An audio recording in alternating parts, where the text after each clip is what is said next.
Should we give them a couple minutes?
Hi everyone. I'd like to introduce the CEO of Insight PRM, Larry Dillon. He's going to be talking to you today about finding new customers through LinkedIn. Here's Larry.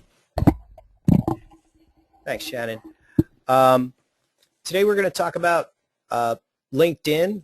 And just before we get started, a couple housekeeping items. Feel free to use the chat window. If you have any questions, this webinar is really about you guys and helping you find new customers. And that's Insight PRM and Wendover, our parent company. Our whole goal in life is to help companies find those new customers in more and more effective ways. So, LinkedIn is a great thing. And I'm going to be just so no one's thrown off, we're going to be going back and forth from the PowerPoint into different panes to kind of demonstrate this. But if we, for a second here, what I'm going to do is I'm going to go to my LinkedIn profile here, which is right here. And, the great thing about LinkedIn is, you can connect with a lot of people. You can see I've got about 1,000 connections. Which connects me to 12 million professionals in my network, and that's great. But the problem is, who do I call today, or who do I contact today in that 12 million batch of professionals? So, and by the way, today I'm fortunate to have with us Frank Craig, who's our VP of Sales, is also going to be leading the way with this presentation on LinkedIn. So a lot of our clients have said, I've got a great LinkedIn network, sort of what's the next step? And the next step for LinkedIn is to combine that with trigger events, and also we think other social media and other resources that are readily available to really harness the power of LinkedIn. As we all know, LinkedIn is growing day by day in the number of key contacts in there. And we're finding really interesting folks and different ways that people are using LinkedIn. The other day we were contacted by a food service company. Frank came to me, and chain of restaurants, and they were interested in sort of the relocation leads and identifying key people at those companies, because when companies move, that's when they're going to change their dining habits. And we were shocked to find out that what was the number the average person spends on? It's about $2,000, Larry, for each individual person. And I thought it was really creative that, when companies relocate, that's when the dining is up for grabs. Like, we have our local haunts here at our location that we go to day after day, but if we moved even just about 4 miles away, we probably would change our dining habits. So interesting ways to kind of leverage LinkedIn with different types of trigger events, and there are many different types of trigger events. It might be, let's say somebody gets funding for some additional funding for their company, or a company landed a big contract. That might be sort of a trigger event, and that's really sort of what we think is the next stage for utilizing LinkedIn. So today we're going to cover the importance of pending events, which we talked about a little bit, how to use LinkedIn and trigger events to pinpoint the person that you should be speaking to. And we're going to talk about these trigger events and kind of some of the biggest winners for companies on the move, which for those of you that don't know, and that trigger event doesn't have to be moving. We happen to have a database of companies that are moving, but it could be UCC filings, it could be acquisitions, it could be, but whatever type of trigger event that you feel is important for your industry can be used in exactly the same way. So Frank's going to talk about social media searches, the two who's. Who do we need to talk to, and who do we need who do we know that can introduce us? I got a little tongue-tied there. Creating the ideal profile on LinkedIn. My God, sometimes when I look at the profiles, I'm like, what were they thinking? But some really interesting insights there. So let's talk about trigger events. And again, it could be a move, it could be an acquisition.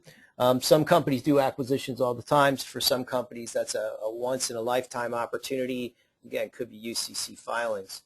And so for LinkedIn, it's knowing, it's that old saying, the right person at the right time.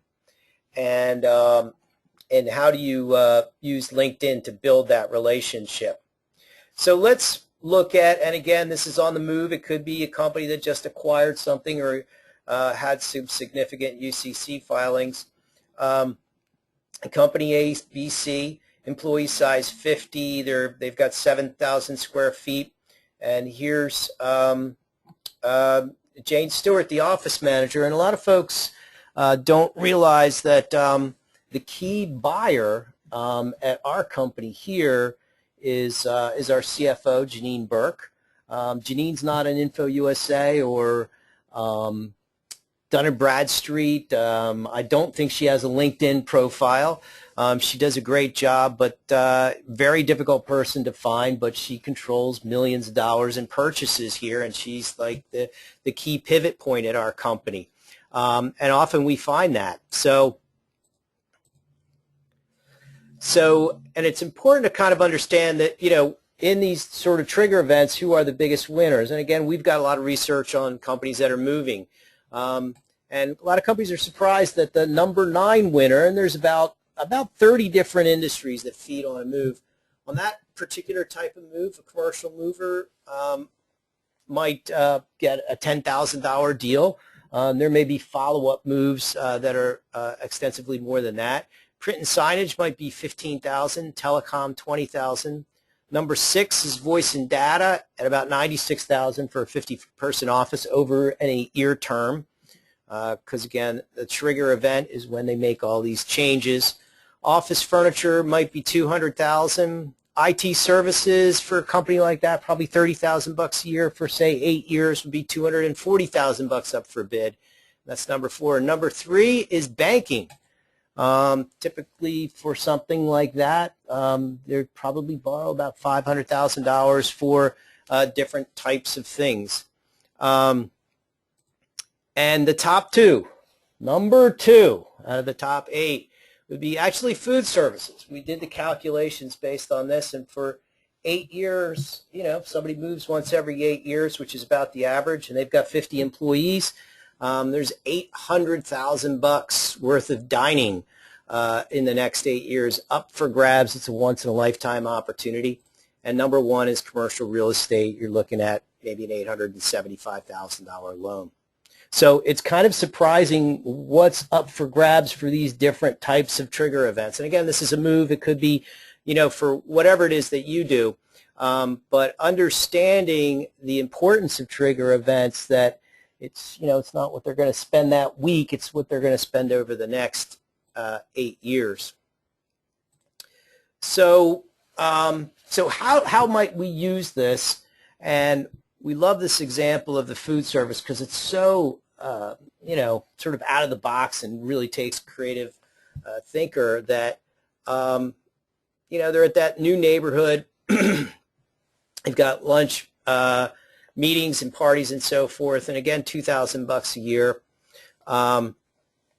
Different ways to engage those folks. So let's talk about LinkedIn and how we, I'm going to go back to,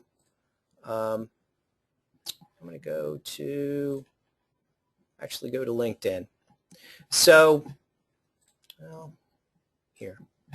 So if you can get, this is our CRM, and if you can find these trigger events, and let's say, for example, I'm looking, let's say I'm a mover or a commercial realtor, and I want to find companies or a phone guy, and I want to find companies that are going to be moving in October of this year. And again, it depends on, many different sources of trigger events, and obviously they've got to be appropriate for whatever industry you're part of. And here's 122 records here, and what I want to do is make sure that you've got a system that you can quickly go into. And what I want to do before, so let's say this is a lead that came in. Now this lead could be from the internet, it could be from a referral, and we always recommend before you do that to check to see, do I have a connection with somebody at this company? And you can see here I've got a bunch of connections, and the key is that whatever system that you're using, that speed is really important. You saw how fast that was. So let's say that this Jennifer is the right person for me to contact, and I can see down here Howard Hirsch. I know Howard very well, and what I would do obviously is reach out to Howard. But let's say I didn't get exactly the right type of contact. So we've got two things working on. We have a trigger event. Something's going on that tells me that this is a good opportunity. I used LinkedIn, but I was unsuccessful in finding exactly the person that I wanted. So I can literally go into a company like data.com, and what you're seeing, the functionality that I have right now is free. You sign up for free, and they'll actually give you a list of the contacts.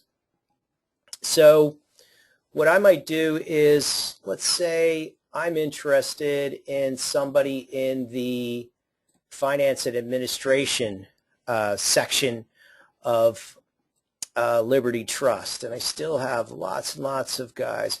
So let's say this person here, Chief Investment Officer, that's exactly the guy that I'm interested in networking with.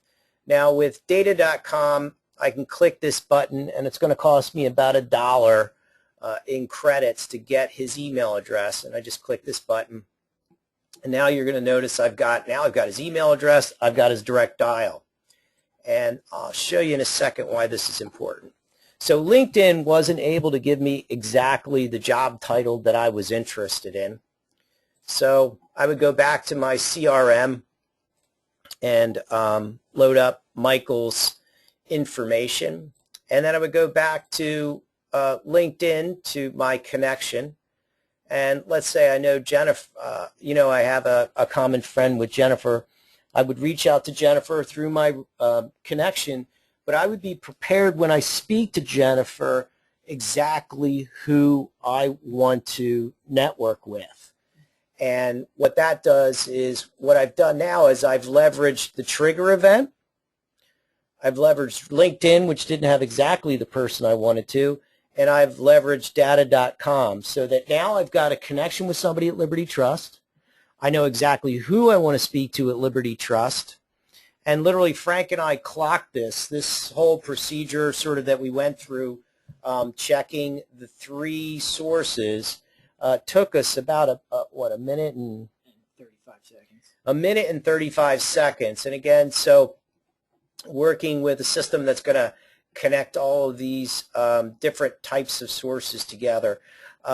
is really, really useful. And then maybe before the phone call, I check Google to see if there's any news on Liberty Trust through Google. So I can see here Hans Brickley, the Vice President in charge of Vice President in Houston. And, perhaps that's useful to me.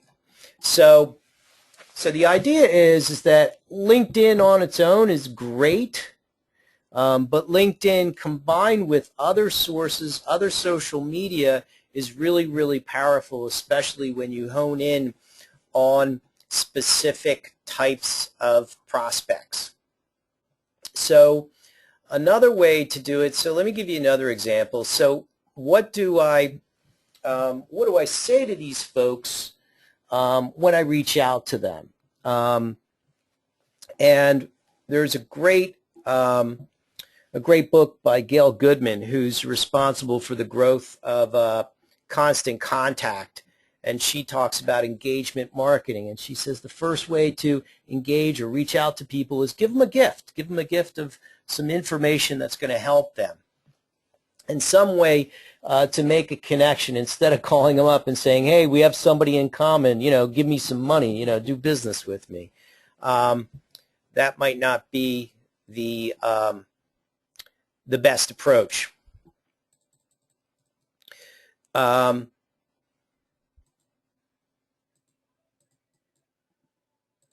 So David offered a question about how did you get the trigger information, event information for specific companies. So we have a specific. Thanks, David. We own a company that has the largest database of companies that are planning to move. And we sell trigger events, and we're just kind of using that as a demonstration purpose. But there's lots of companies that provide trigger events on different different events that happen in a business's life cycle. So David, if you have any other specific questions about what you're looking for, please feel free to reach out to me. And by the way, everyone can reach me at larry@insightprm.com. So thanks for that question. So I hope that clears that up, David. So let's say, again, in the food service situation, how would we use this trigger event? So let's say I have a chain of restaurants, and I am interested in getting the dining dollars for companies that just moved into the neighborhood. So let's say I'm going to look at companies that moved in May. Thanks. Companies that moved in May. So let's say we've got a chain of restaurants, and I'm looking for companies that moved in May. And this is where LinkedIn really comes in handy, and I think segmenting the marketplace. So if I look at this move, so if this company moved in Florida and they've got 1,000 employees, well, maybe I want to go to LinkedIn and find the human resource person and a number of people that might be able to, that I might want to connect with to let them know, their employees know that, hey, we've got a location around the corner. That particular piece of information, I might find 2, 3, 4, 5 different people that I'm going to approach within that company. As the lead size gets smaller, maybe it's more of a generic type of email that goes out to to the general person that was, in this case, in charge of the move. But for the larger companies, because of $2,000 per year per employee, is that right? $2 million a year. If they moved 1,000 employees, there's $2 million a year in dining for the next 8 years. My math isn't very good, Frank. 2 million times 8 would be $16 million up for grabs. I think it's worth doing a little, even for food service, doing a little digging into, and to maybe human resources, maybe the department heads, maybe other people within the organization that will kind of spread the word that Larry's diner is 3 blocks away. So, and then a lot of people ask us, well, how can we offer up a gift in this situation? So we kind of put our heads together and said, well, why don't we do something like this? So, and I'm not the best. I'm getting old, Frank. I'm 56, I know, I'm right here. Yes. So, my mind is gone. So here's an industry example, and again, it could be, how do you engage Jane? So let's say, in our case, it would be Janine. So let's say we actually moved from Haverford to Upper Darby, quite a long distance. And the move and the trigger events often are a painful, difficult process. And let's say Janine was in charge of the move. And we've identified that she's the decision maker, or in a big company, there might be a number of people that you want to influence. So why not send them an email instead of, just trying to contact them? You must be exhausted from your recent office move. Why not stop by, the local restaurant? Please accept this $50 gift certificate to spend whenever. So there's lots of cool things that you can do to entice them once you know the trigger event, and again, giving them a gift. And why not, fill their bellies? People like to go out. So that might be something very nice to do for, the company that's just gone through a relocation. And then obviously for different industries, it might be some other type of thing that would be of benefit. And then at this point, I'm going to ask, are there any questions, any other questions on what I've covered so far?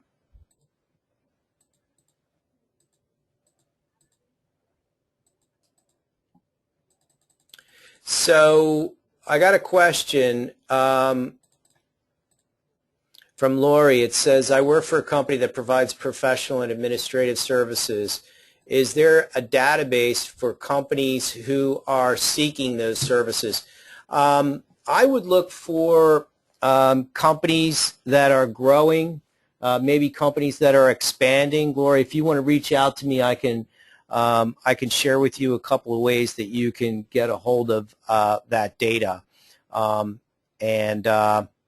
yeah, it's a great question, and I encourage you to ask those questions, because I think the more examples that we give, and there's so much data that's available right now, and I'm very much engrossed in the whole data business, and every day there's some other type of database that may be useful, but it's a matter of being creative and sort of thinking outside the box.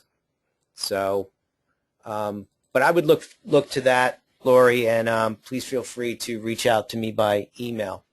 So, if there are no other questions, I'm going to now pass the baton to Frank Craig. Frank? Thanks, Larry.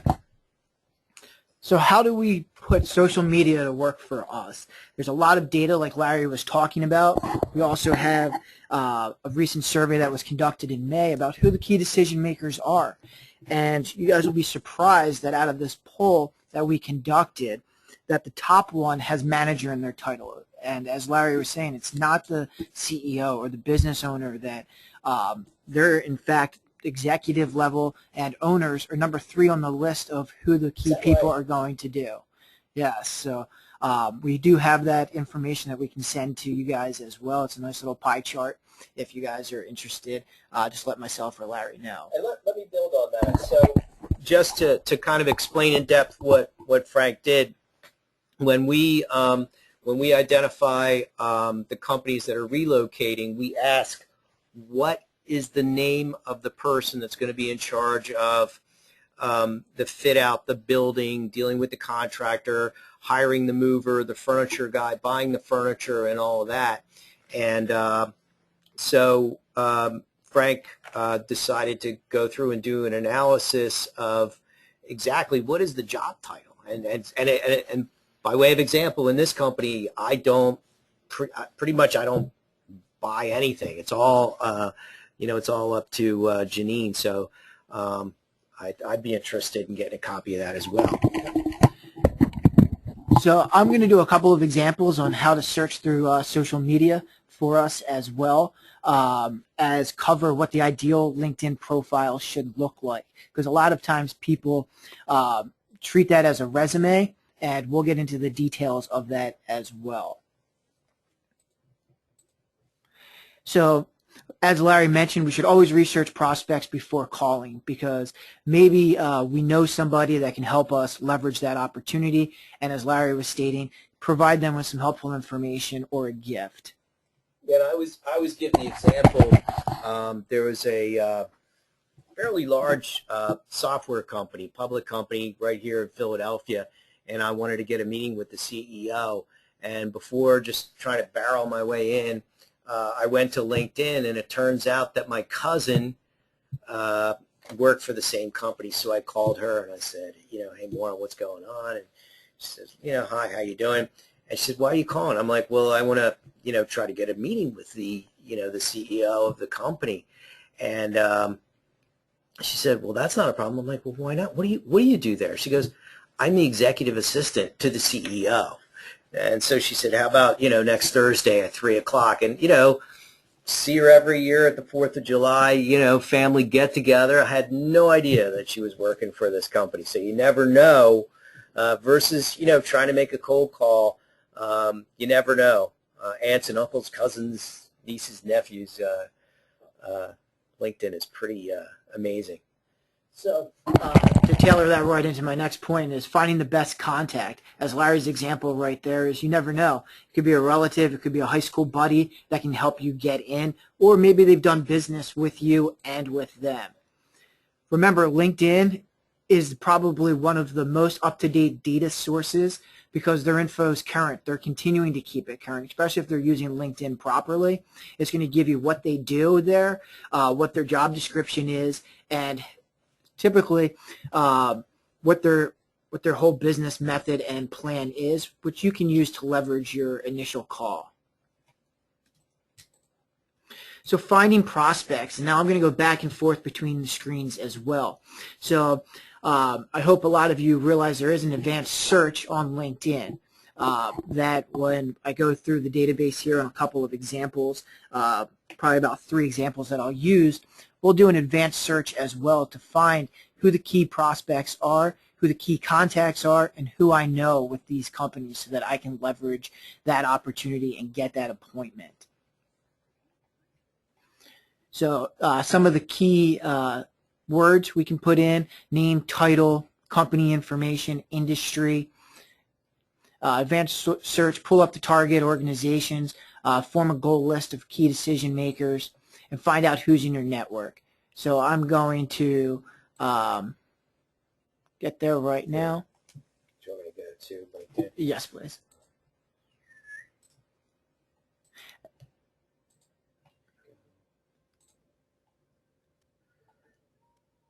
Here you go. Wait, what happened? So what I'm going to do is I'm going to search for a company that that they have a trigger event in Texas. Do you want to go to LinkedIn or you want to go to? I'll start here. Insight? Yep. Okay. So by the way, this is our CRM that we developed, and we feel that LinkedIn is so important that the key thing around this CRM is that it's direct connection. The way it's connected to LinkedIn with that quick connect. So go ahead. So in my database here, I caught wind either through resources or a networking event that in Fort Worth, Hart Hanks, they have a trigger event coming up. So I'm going to search my call list here and just by the company name, and I'm going to see what contact information I have.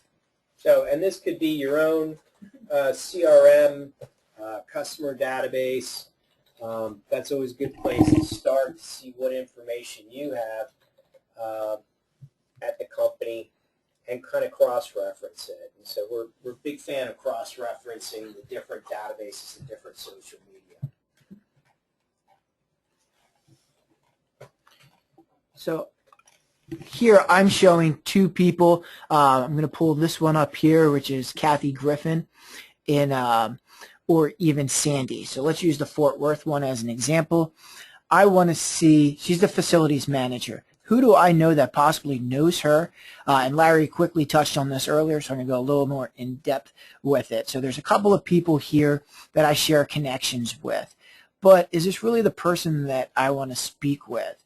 So if I go back here, and I have the company name and Sandy, I'm going to go to data.com, and I'm going to do a search as well for a couple more people in this area. And then I'm going to type them into LinkedIn. So C-level, I'm looking for a key contact here. And hey, look, there's the owner, but they're in a different state. So let's see who else I know. General manager in San Antonio.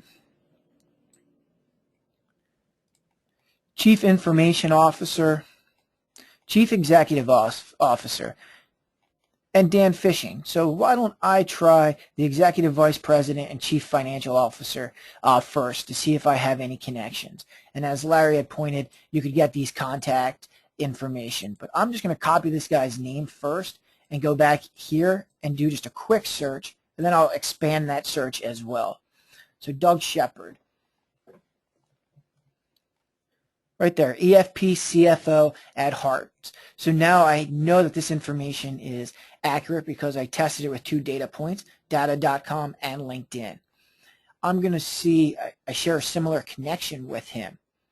So I want to see what similar connections I have with this guy. He has 296 connections. So Larry would be connected to this guy through 3 people as well. He could ask for that introduction. Now let's say this person isn't the contact person that we're looking for. I'm going to use that advanced search function, and I could type in the company name, which is Hart Hanks, and we can go through whether it's first connections, second connections, or group members, what other groups Larry's associated with here that he might be. For this case, I'm just going to do a really quick search on everyone that might be. I could do a postal code search as well. We can really narrow everything down by title, by last name. So if we didn't see him show up, because let's say maybe he was blocked and we didn't have the advanced one, but maybe I want to find, I caught wind that my contact is Terry at the company. So Terry Arnold is the VP Contact Center Solutions. There's also a Terry that's a receptionist, regional sales manager. I have a shared connection with Terry Arnold. So we would click here and see who it is. We'd ask Jim, who's a good buddy of ours, what do you know about Terry Arnold, so that we could leverage this. Now, this is just an example of somebody that we knew of a trigger event that was happening and leveraged LinkedIn to get the information. Let's say, for example, that we caught wind, but we don't have it in our CRM yet because you just left that networking group, you just left Google on your search, and you just wanted to type in a keyword of a company. You can do all those searches right here as well. Using LinkedIn to leverage everything is a great opportunity. So let's go back and do another search of a company that we know that has a trigger event. So anyone in Kansas City that's on the call here, I'm sure you probably know of a company called TVH. They're a growing company that has a trigger event that is going on as well. So we do a search here see who we have in our database. So we have Frank Carter, 50 employees, 8,900 square foot. So if we look back at that example that we had used in the beginning, it's a little bit bigger than the average that we used as the example. So this is a great opportunity as well. We're going to leverage LinkedIn again. So there's a general manager, corporate rock star. So he used to work there. And Larry was talking about past and current, where you can go to search here. And once you click search, it'll scroll down. Yeah, you're right there. And we can just narrow this search to current people. So we're not wasting our time. We can also narrow it down. You can also search by the title or a keyword. We strongly recommend the keyword search over a title because it's going to get you more results.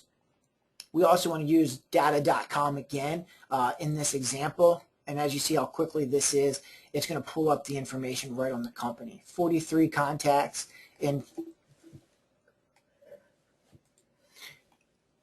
out of these, we can also search them, as Larry was saying. Maybe it's the controller that controls everything. So there's 2 contacts here. One's Brad and one's Todd. We can now go back in and do a search with LinkedIn here and do a search for that company. Keyword Brad.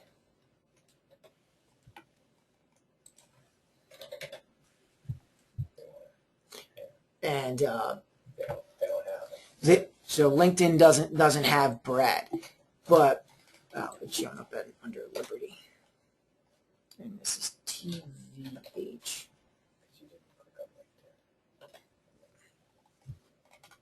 So inventory controller at Brad. That's not him. So the cool thing here is data.com has exactly the contact that we're looking for, but LinkedIn doesn't.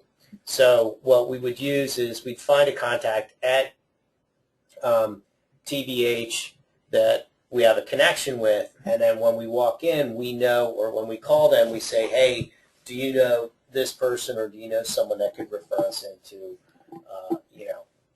Bob Jones, the controller? Correct. And that's a perfect example of making sure that we have those 2 data points to make sure the information is accurate. And we find what's interesting is that sometimes the titles on data.com are different than the titles that they have on LinkedIn. LinkedIn is obviously going to be more accurate because it's maintained by the person, but in this case, it's a perfect example that the person that we want is not in LinkedIn. Correct. So that's why we think that triangulating, especially for really important accounts, triangulating between a number of social media is really critical before you make that phone call. So LinkedIn isn't the be-all and end-all.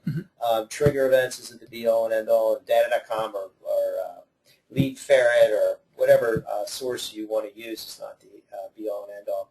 But if you can quickly, the key is to be able to quickly navigate through the different resources, just makes it that much faster and that much easier to connect them all together. Let's see if there are any questions at this point.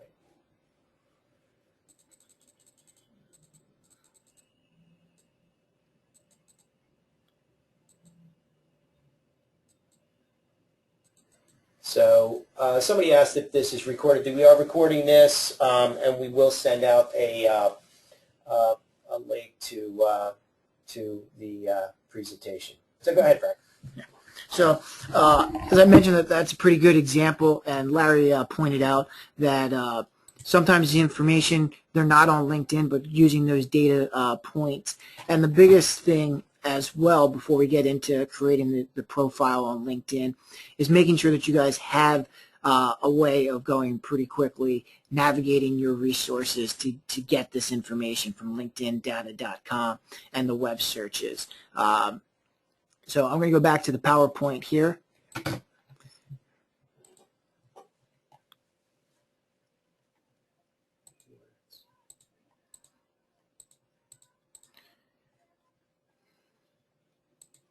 So what not to do for a profile. So when you're creating your profile, a lot of people treat this as a resume.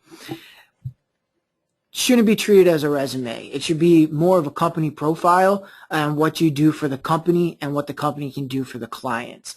So make sure that you have a picture. Builds credibility, builds trust.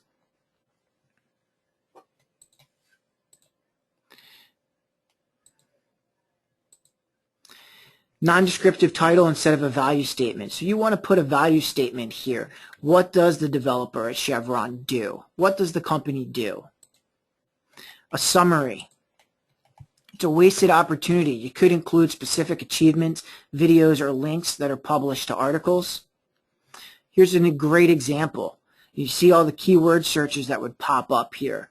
And Larry highlighted this early on about, if you're searching for somebody, is it somebody that you want to do business with if they don't have that much information, or it says waiting on the next greatest opportunity to come our way? Mm-hmm. So this person has a powerful LinkedIn profile here. So let me ask you a question. I'm just looking at this. So this is where you're supposed to put your title, but she chose not to? Correct. She's a writer, so the title's right there, and then her job description is powerful LinkedIn profiles, and then she put exactly what she does here, such as author, speaker, social media. So she's giving her 20-second commercial about herself and the company. So again, this is where linking with data, cross-referencing data.com. So I don't even know what her title is, but but there might be so this, if we were looking for I don't know what her title is. Yeah, I don't know what her title is, but there might be a more traditional title in data.com that would allow us to realize that, hey, this is the person that we want to talk to. Mm-hmm. And you can also see her previous experience as well. Mm-hmm. So as you see, there's a picture. Typically, what type of picture you should have is a company profile picture. It shouldn't be a picture of you guys partying. It should be a very professional picture, unless you're in the party industry. Yeah, then, yep. And then, as you see, a large, clear, professional picture. Key descriptions in the summary section. Her name is Donna. She loves helping people tell their story and build a powerful professional brand. So she's in the advertising. She uses phrases that her customers are going to be looking for through that keyword search. So powerful LinkedIn profiles, tell their story, take control out of the internet presence. So the best practices, make sure each word counts and be selective about skill and endorsements and recommendations. If somebody's going to give you a recommendation that you're talking to and you have them in a meeting, you just closed a great deal and they're like, you know what, I'm going to write you a letter. Why not just ask them really quickly if you have a smartphone, hey, do you mind telling me in person right now what you're going to send that letter to? And then posting it to LinkedIn. Take a couple of minutes each day to check out what's happening with your connections. Use the news feed. It's a great opportunity. As in Larry's case, he has 12 million connections through his 1,000. Every time that Larry makes a post, that's getting spread to those 12 million people, especially if somebody likes it. There's two ways of looking at this. Do you connect with anybody that just sends you a recommendation? Or do you connect with somebody that you know? Or that someone that's going to help you? How to gain new connections. Larry highlighted this in great detail about through data.com, through your searching, and through LinkedIn. If you know somebody through a connection, as in Larry's case with his cousin, that got him the appointment with the CEO of the company he was looking for. This is a great opportunity to use the data.com, to use your own software as well that's going to be quick. Larry and I tested it earlier today, and it took us all of about 1:30 to use data.com and LinkedIn to find a connection and to leverage that opportunity. So we want to work smart and as quickly as possible. And without that functionality, what we found is that sales reps it winds up taking them twice as long to do the cut, copy, paste, and jump back and forth. And then it just results in, less connections, they're less likely to use, the full power of LinkedIn. Mm-hmm. Absolutely. One of the things that I'm sure everyone gets to see, somebody clicks the button that says, let's connect, and you don't send them a message, you don't talk about how you guys met or what the purpose of it even is. And I'm going to so before you do anything on the LinkedIn, you should really go in, see who you connect with, especially if it's at a networking event or one of these trigger events. You're going to want to put a strong detailed message in. And one of the things that I do whenever I'm connecting with somebody is I put my title and my phone number on it as well, and I highlight the reason that I'm connecting with them. Hey, I noticed that we just met at the presentation that Larry was speaking at. We had a great connection. I wanted to add you to my LinkedIn community. Don't just say I want to add you to my LinkedIn database. Let's if we're using this as a powerful tool, let's leverage it as a powerful tool and give them a way to connect with you outside of LinkedIn as well. So an example, I really enjoyed your presentation at ABC company. It was great to meet you.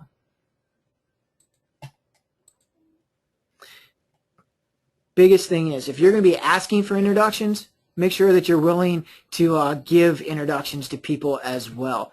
And Larry mentioned a couple of times throughout this presentation that that's the biggest part of using LinkedIn, is using your network. So out of those 12 million people, Larry's not going to contact all 12 million today and say, hey, can you help me get in with somebody? But if he knows of the trigger event that's happening, he might pull up that one company and say, okay, who do I know out of my resources?